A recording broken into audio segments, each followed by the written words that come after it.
আসসালামু আলাইকুম আমার প্রিয় বন্ধুরা, আপনারা কেমন আছেন? আলহামদুলিল্লাহ, আমিও আপনাদের দোয়ায় ভালো আছি। আজকে সকাল সকাল দেখেন বন্ধুরা, আমি এই যে যাকে বলে সেচি শাক, মানে হেলাঞ্চা শাক বলে, তো সেই শাক আমি উঠাইছি।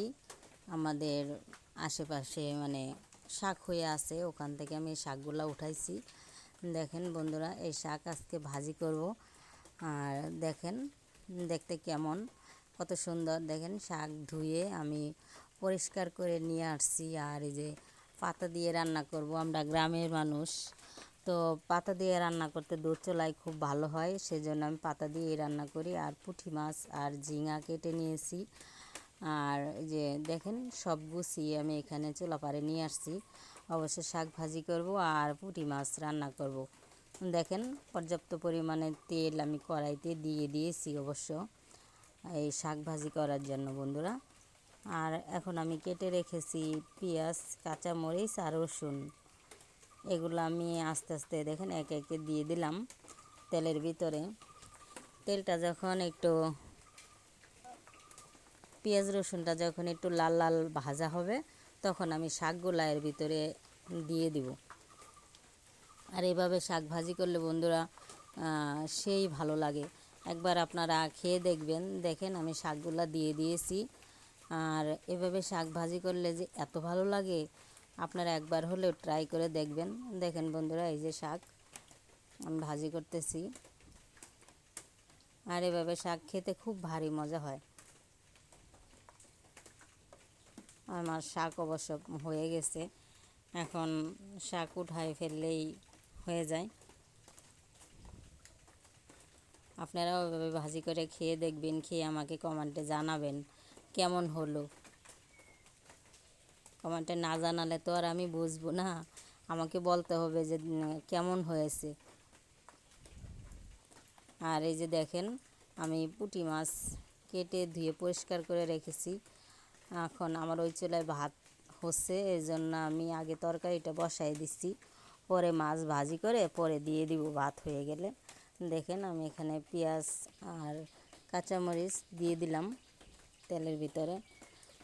গ্রামের বাড়ির মানুষ আমরা বন্ধুরা, দেখেন পাতা দিয়ে গ্রামীণ পদ্ধতিতে রান্না।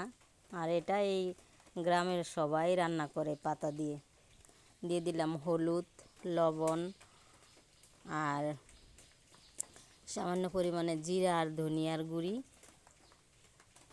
এগুলো যখন হালকা ভাজা ভাজা হবে, মানে উপরে তেলটা বেশি উঠবে, তখন আমি এই তরকারিগুলো দিয়ে দিব, ঝিঙা আর আলু।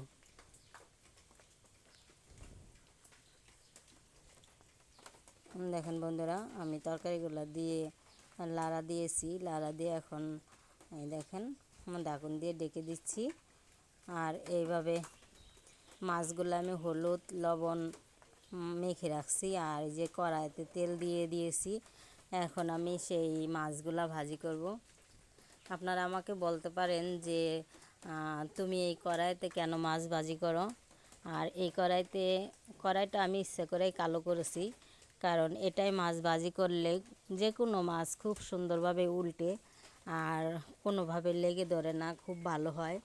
মানে এটাই আমার মাছ ভাজি করতে করতে আমার এটা ছাড়া কোনোটাই মাছ টাছ ভাজি করতে ভালো লাগে না বন্ধুরা।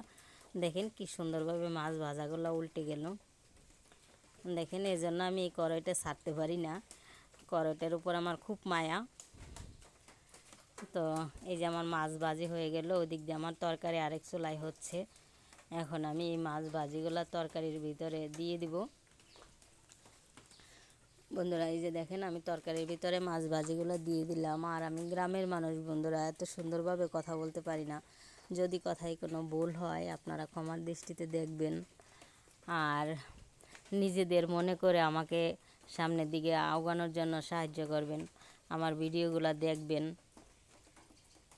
সাবস্ক্রাইব করবেন, আর আমাকে জানাবেন কেমন হলো ভিডিওগুলো। দেখেন আমার মেয়ে আর মেয়ের আব্বু ভাত খেতে বসে গেছে, শাক ভাজা আর পুঁটি মাছ তরকারি দিয়ে। দেখেন আমার মেয়ে দুষ্টমি করতেছে, বোতলের ভিতরে মার্বেল ভরা, ও একটু একটু করে ঝাঁকি দেয় দুষ্ট করে আর ভাত খায়। ওই দেখেন দুষ্ট করতেছে। আমার মেয়েটা একটু দুষ্ট করে, অবশ্য সব বাচ্চারাই দুষ্ট করে, কোনো বাচ্চারা একটু কম আবার কোনোরা একটু বেশি। তো আপনারাও চলে আসেন আমাদের শাক ভাজি আর পুঁটি মাছের তরকারি দিয়ে ভাত খাওয়ার জন্য।